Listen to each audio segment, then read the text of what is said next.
Olá, boa noite. Começa agora o Jornal da Justiça desta quarta-feira, 27 de maio. O ministro do Supremo Tribunal Federal, Alexandre de Moraes, autorizou diversas ações da Polícia Federal em investigação sobre fake news. O ministro determinou a quebra de sigilo de empresários e o bloqueio de perfis de investigados em redes sociais. E você vai ver ainda. Presidente em exercício do Supremo Tribunal Federal, o ministro Luiz Fux, diz que corte se mantém vigilante contra qualquer forma de agressão à instituição. Não há democracia sem respeito às instituições. O plenário do Supremo analisa se decisões judiciais podem interromper serviços do WhatsApp. Superior Tribunal de Justiça pede apuração de suposto vazamento sobre a operação contra o governador do Rio de Janeiro, Wilson Witzel.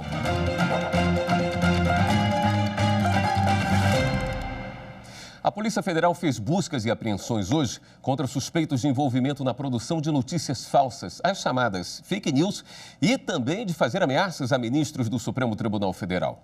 As medidas foram autorizadas pelo relator do caso, o ministro Alexandre de Moraes. O inquérito foi aberto em março do ano passado, depois de uma série de ataques na internet contra ministros do STF. As postagens são inúmeras. Há indícios que sejam disseminadas por robôs para atingir um número expressivo de leitores. As investigações tentam identificar os responsáveis pela produção e divulgação dessas informações falsas, fake news, e também por ameaças à corte. O ministro do STF, Alexandre de Moraes, é o responsável pelo inquérito. Ele autorizou as buscas e apreensões. Ao todo, a Polícia Federal cumpriu 29 mandados em 5 estados e aqui no Distrito Federal. Entre os suspeitos estão blogueiros, empresários e parlamentares.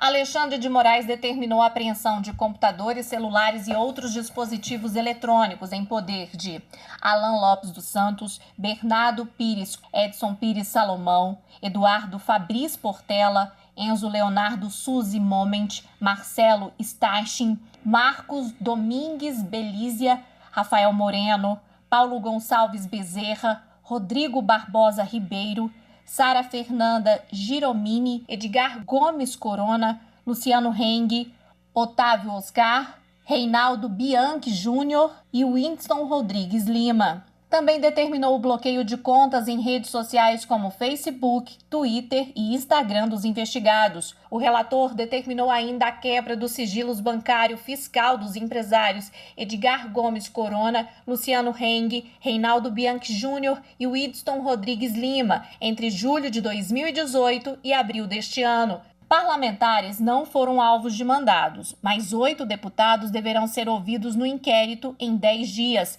Entre eles, os deputados federais Beatriz Kix Torrentes de Sordi, Carla Zambelli Salgado, Daniel Lúcio da Silveira, Felipe Barros Batista de Toledo Ribeiro, Geraldo Júnior do Amaral, Luiz Felipe Olians e Bragança e os deputados estaduais Douglas Garcia Bispo dos Santos e Gidelvânio Ilso dos Santos Diniz. Segundo Alexandre de Moraes, as provas colhidas e os laudos periciais apresentados nestes autos apontam para a real possibilidade de existência de uma associação criminosa, denominada nos depoimentos dos parlamentares como Gabinete do Ódio. O ministro também destacou que os direitos e garantias individuais, consequentemente, não são absolutos e ilimitados, uma vez que encontram seus limites nos demais direitos igualmente consagrados pela Carta Magna. O Procurador-Geral da República, Augusto Aras, pediu ao Supremo Tribunal Federal que suspenda o inquérito das fake news.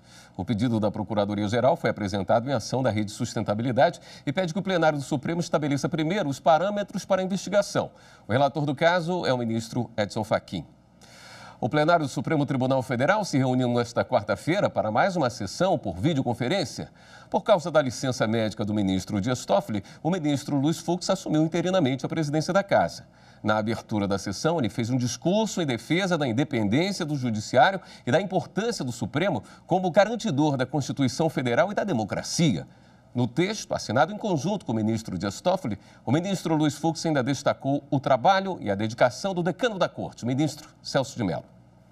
É voz corrente que um dos principais pilares das democracias contemporâneas repousa na atuação de juízes independentes, que não se eximem de aplicar a Constituição e as leis a quem quer que seja, visando a justiça com cumplição, guiada pela imparcialidade e pela prudência.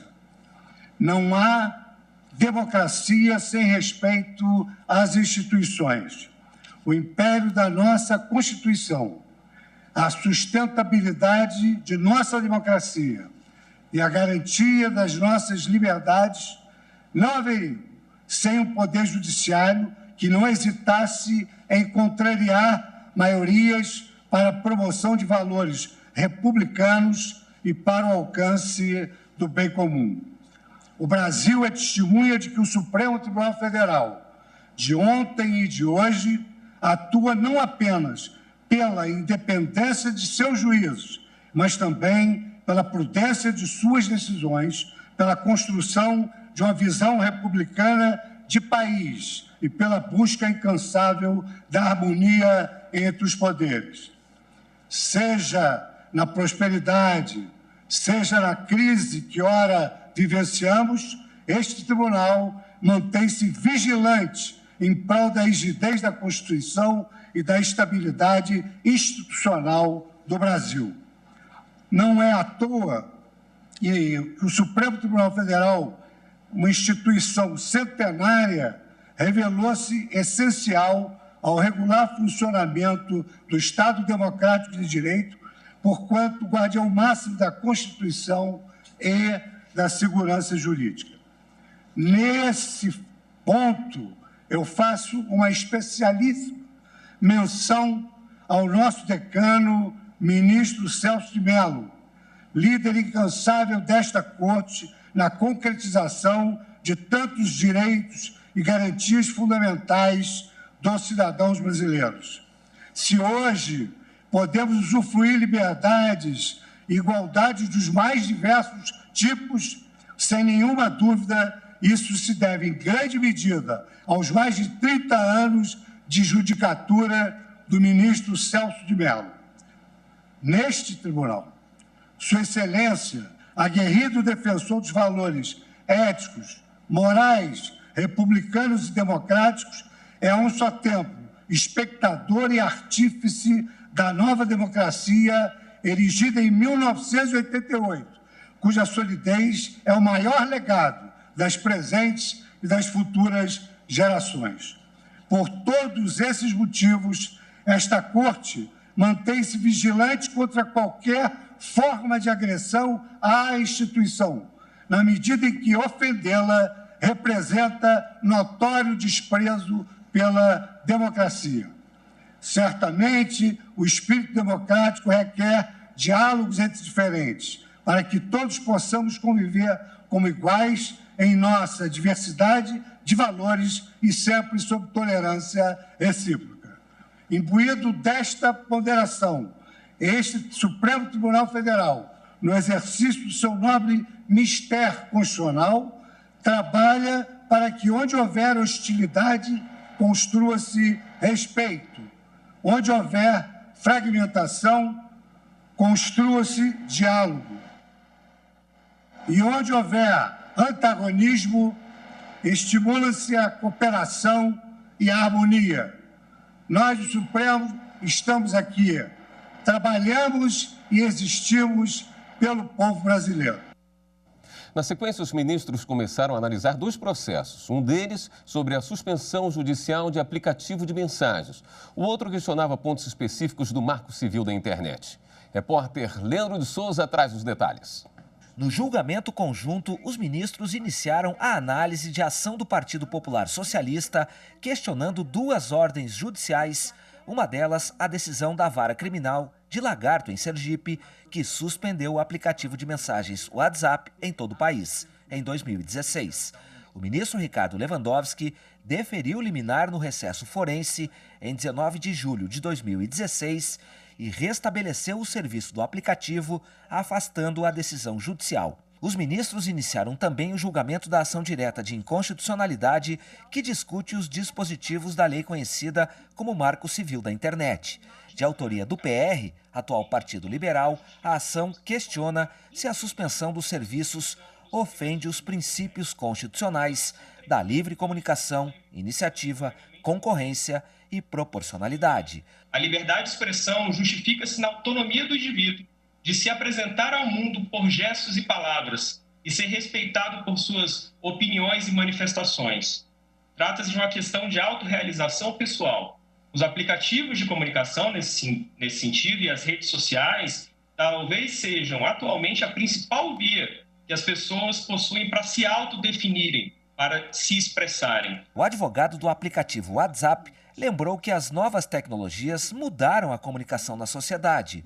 Os fluxos digitais substituíram modelos estáticos e, para preservar o sigilo dos usuários, as empresas criaram dispositivos de proteção. A inviolabilidade do sigilo de dados se refere apenas aos dados em trânsito, já faz anos, ao fluxo de dados, do emissor ao receptor da mensagem e durante os instantes da comunicação. Ela não se aplicaria aos dados estáticos, já armazenados, no sentido de que as ordens de bloqueio proferidas por juízes, em primeira instância, violaram diversos direitos constitucionais e infraconstitucionais dos usuários, mas também de empresas e de uma grande quantidade de órgãos, até governamentais, que dependem desse serviço. Mas o advogado da Associação dos Magistrados Brasileiros, que participou do julgamento como amigo da corte, defendeu que sistemas de comunicação digitais que não permitem o acesso aos dados não deveriam operar no Brasil. Imaginem, vossas excelências, quantas atividades criminosas podem estar sendo praticadas nesse momento, se valendo dessa impossibilidade de interceptação em tempo real. A conclusão que se pode chegar é que qualquer meio de comunicação somente pode existir de forma válida no Brasil se dispuser de algum meio que permita ao Estado realizar a interceptação para fins de persecução penal. Quem criou um sistema inexpugnável que o modifique. Quem também acompanhou a sessão de hoje foi a consultora jurídica aqui da TV Justiça, Karina Zucolotto. Nós vamos conversar com ela. Boa noite, Karina. Boa noite, William. Karina, até agora, voto apenas da ministra Rosa Weber, né? O julgamento deve ser retomado amanhã com o voto do outro relator, ministro Edson Fachin. Exatamente. O julgamento conjunto de duas ações, uma ADPF e uma ADI, dois relatores diferentes, mas o pano de fundo é o mesmo. O julgamento hoje foi iniciado com o relatório dos dois relatores, sustentações orais e apenas o voto da ministra Rosa é que foi proferido na ação direta de inconstitucionalidade que questionava dois dispositivos da lei chamada Marco Civil da Internet. Um dos questionamentos era sobre a possibilidade de, no artigo 10, parágrafo 2º, os juízes terem fundamento suficiente para suspender as atividades do WhatsApp, quando da solicitação da comunicação entre os usuários, não é? Que está sob sigilo, e também as possibilidades de sanções previstas na lei, que vão desde a advertência aplicada àquela empresa que não cumprir a ordem judicial, até a suspensão das atividades e a proibição do exercício dessa atividade pela internet. Para a ministra Rosa Weber, não há qualquer inconstitucionalidade da norma, dos dispositivos, principalmente, porque ela entendeu que eles vêm justamente preservar a privacidade dos usuários, mas que é possível sim, e nesse ponto ela acabou aplicando aquela técnica que aqui no Supremo é utilizado nesse tipo de ação, a chamada interpretação conforme a Constituição, para dizer de que maneira a lei deve ser lida. E para a ministra, a lei vem proteger esse sigilo na medida em que somente uma ordem judicial com o objetivo de investigar um crime ou fazer prova num processo penal é que se pode autorizar a quebra desse sigilo. E que isso, inclusive, está previsto na própria legislação. O artigo 10 No artigo 10, parágrafo 2º, ele faz uma referência a um outro dispositivo dessa mesma lei que garante essa inviolabilidade da comunicação privada e da comunicação por meio da internet, mas faz uma ressalva, exceto em caso de ordem judicial. Então, para a ministra Rosa Weber, é preciso que seja lido dessa maneira a legislação, que venha proteger esse sigilo, essa proteção da privacidade e intimidade dos usuários, e isso está conforme o artigo 5º da Constituição, que garante essa inviolabilidade, esse sigilo das comunicações. Só a ministra Rosa Weber, como a gente disse, votou hoje, o julgamento foi suspenso, já em razão do horário da sessão, do horário adiantado da sessão plenária, mas amanhã deve ser retomado esse mesmo julgamento com o voto do ministro Edson Fachin e, na sequência, os demais votos dos ministros para saber se é possível que os juízes determinem a suspensão das comunicações por meio do WhatsApp quando não fornecidas informações necessárias por ordem judicial ou se há alguma inconstitucionalidade ou uma violação de direito fundamental, não é, de um preceito fundamental, como alegado na ADPF da relatoria do ministro Edson Fachin. Vamos aguardar o julgamento amanhã. Você retorna amanhã, não direto do plenário? Amanhã, a partir das 14 horas, a gente está aqui. Obrigado, Karina. No próximo bloco, o ministro do Superior Tribunal de Justiça pede apuração sobre suposto vazamento de diligência contra governador Wilson Witzel. Voltamos já. Justiça é você fazer a coisa certa.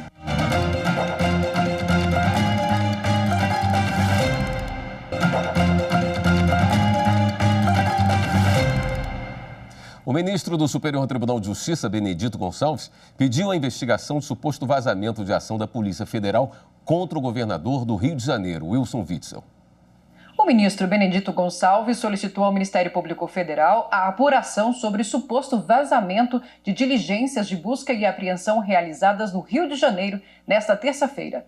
A ação tem entre os investigados o governador do estado, Wilson Witzel. Segundo o ministro, caso seja confirmado o vazamento, será necessário responsabilizar penalmente o autor da conduta ilícita, como forma de não prejudicar a integridade das instituições. O Superior Tribunal de Justiça autorizou que os irmãos Joesley e Wesley Batista reassumam o comando do Grupo JF. A decisão foi da 6ª turma e autorizou que os irmãos, por estarem na mesma situação processual, tenham o mesmo direito de retornar às funções de comando das empresas do grupo. Mas as medidas cautelares que haviam sido impostas devem ser mantidas. Joesley e Wesley Batista foram investigados por uso de informações privilegiadas para negociações vantajosas no mercado. A defesa de Joesley alegou que os irmãos Batista fizeram um acordo com o Ministério Público Federal para pagar mais de 10 bilhões de reais para a União e que o afastamento deles, em meio à crise provocada pelo novo coronavírus, pode afetar as empresas. O recurso destacou que o Grupo JF é responsável pelo abastecimento de 25% do mercado de alimentos do país e emprega 260 mil pessoas. O relator, ministro Rogério Schietti Cruz, observou que, passados mais de 2 anos do julgamento do habeas corpus, não há notícia de descumprimento das medidas cautelares e também nenhum prejuízo à instrução criminal, e que a nova realidade justifica a importância dos irmãos na gestão das empresas para a tomada de decisões que preservem a atividade produtiva, os empregos e a arrecadação. O ministro relator ressaltou ainda que um sistema rigoroso de compliance, que avalia a atuação dentro das regras e leis, foi implementado nas empresas do grupo com a reestruturação das equipes que atuam nessa área. E na manhã desta quarta-feira, a Polícia Federal realizou ação contra o desvio de recursos públicos da saúde no Rio Grande do Sul. A operação foi autorizada pelo Tribunal Regional Federal da 4ª Região e pela Justiça Estadual em Rio Pardo, no interior do estado. Ao todo, 129 medidas judiciais foram cumpridas, sendo 15 de prisão temporária. As investigações apuram superfaturamento na prestação de serviços de saúde no Hospital Regional do Vale do Rio Pardo, no interior do estado. O prejuízo estimado pode chegar a 60 milhões de reais. Segundo a apuração, houve um esquema criminoso que contava com a participação dos gestores de uma organização social, de empresas privadas e de servidores públicos. O Ministério Público Federal quer que a Universidade e o Instituto Federal de Educação do Acre aprimorem o sistema para ingresso de alunos por cotas raciais. A recomendação do Ministério Público é para que as instituições tomem medidas para garantir os direitos dos candidatos às vagas destinadas às cotas raciais em processos seletivos para alunos dos cursos técnicos, graduação, pós-graduações e programas especiais. Para isso, a Universidade e o Instituto Federal de Educação devem criar a Comissão Especial de Verificação da Autodeclaração Étnico-Racial para avaliar os futuros candidatos cotistas nessas seleções. Ela deverá ser formada por representantes de alunos, servidores e professores, atendendo a critérios de diversidade com distribuição de membros por gênero e cores. Além disso, os integrantes da comissão deverão ter conhecimento sobre a temática da promoção de igualdade racial, do enfrentamento do racismo ou integrar os movimentos negros. A seguir, Superior Tribunal de Justiça decide que pai não pode ser preso por dever alimentos à filha de 37 anos. Em instantes. Justiça, para mim, é onde todas as pessoas são iguais.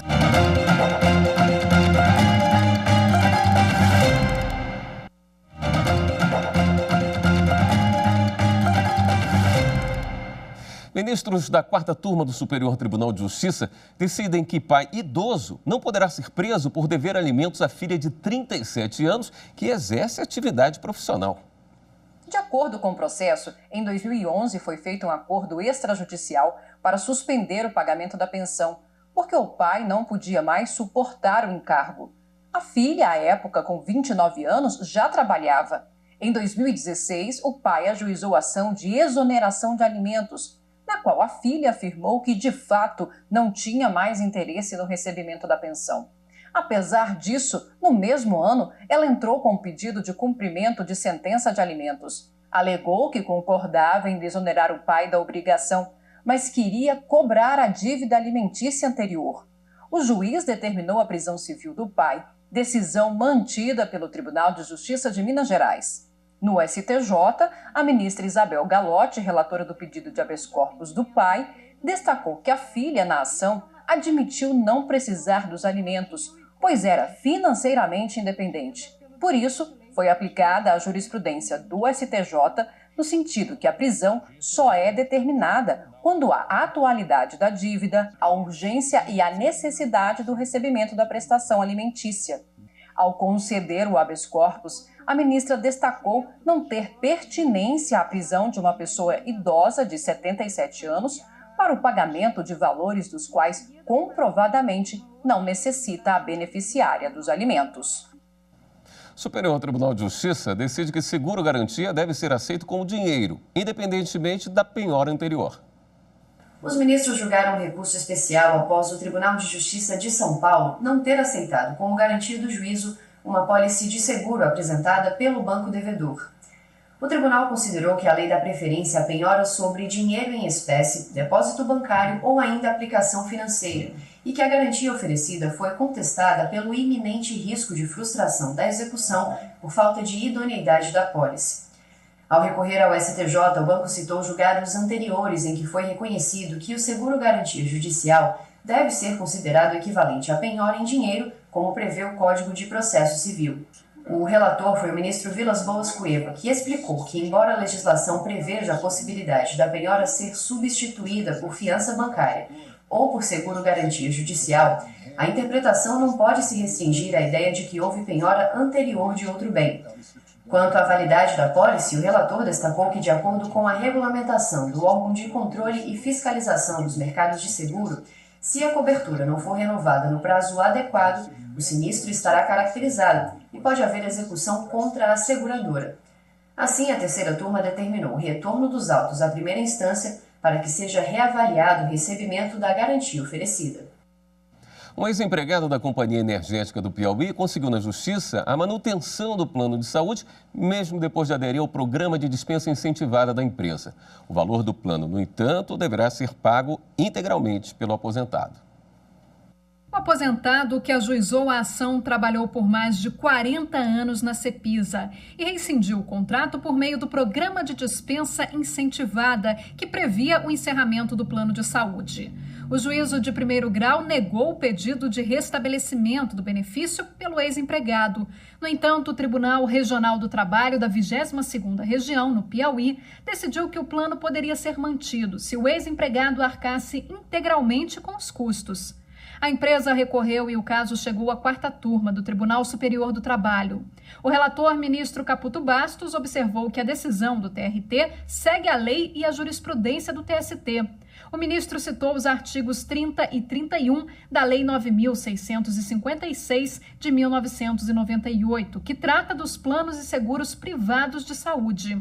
Os artigos determinam que o empregado pode manter o benefício no caso de rescisão sem justa causa, desde que assuma o pagamento integral e tenha contribuído para o plano por no mínimo 10 anos, o que ocorreu no caso.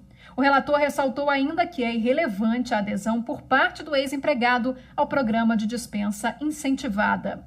Por unanimidade, a 4ª turma do Tribunal Superior do Trabalho rejeitou o recurso da companhia. Assim, ficou mantida a decisão de segundo grau e o ex-empregado poderá manter o plano de saúde, custeando o valor integral do benefício. O Tribunal de Justiça de Mato Grosso do Sul suspendeu um decreto municipal que conclamava os moradores a fazer jejum e oração para conter a pandemia de coronavírus. Vamos ver essa história no Giro pelos Estados com a repórter Viviane Novaes. Essa história aconteceu em Ladário, uma pequena cidade do centro-oeste do estado. No início do mês, o prefeito Iranil Soares baixou um decreto em que conclamou os cristãos a fazerem orações por 21 dias e jejum. Logo depois, o prefeito alterou a norma, incluindo os não cristãos. Mas o desembargador Luiz Gonzaga Marques suspendeu o decreto por não ter efeito prático e ser inconstitucional. A decisão ainda tem que ser julgada no mérito pelo órgão especial do Tribunal de Justiça de Mato Grosso do Sul. Bem, agora vamos para o Distrito Federal. Os centros comerciais e shopping centers reabriram nesta quarta-feira. O horário é restrito, de 13h até as 21h. Já as áreas de recreação dos shoppings, lojas de jogos eletrônicos, cinemas e teatros continuam fechados. As praças de alimentação e os provadores de lojas de vestuário também não podem abrir. E para fechar o giro, agora uma notícia de São Paulo. O governador João Dória anunciou que a quarentena no estado vai ser prorrogada até 15 de junho. Mas a partir de 1º de junho, haverá a retomada progressiva das atividades econômicas em diferentes regiões do estado. As normas autorizam os prefeitos a conduzir e fiscalizar a flexibilização dos setores segundo as características locais, desde que haja adesão aos protocolos estaduais de testagem e base científica para a liberação das atividades. Esta edição do Jornal da Justiça fica por aqui. Mas na sequência você acompanha o especial Coronavírus. Uma boa noite para você. Até amanhã.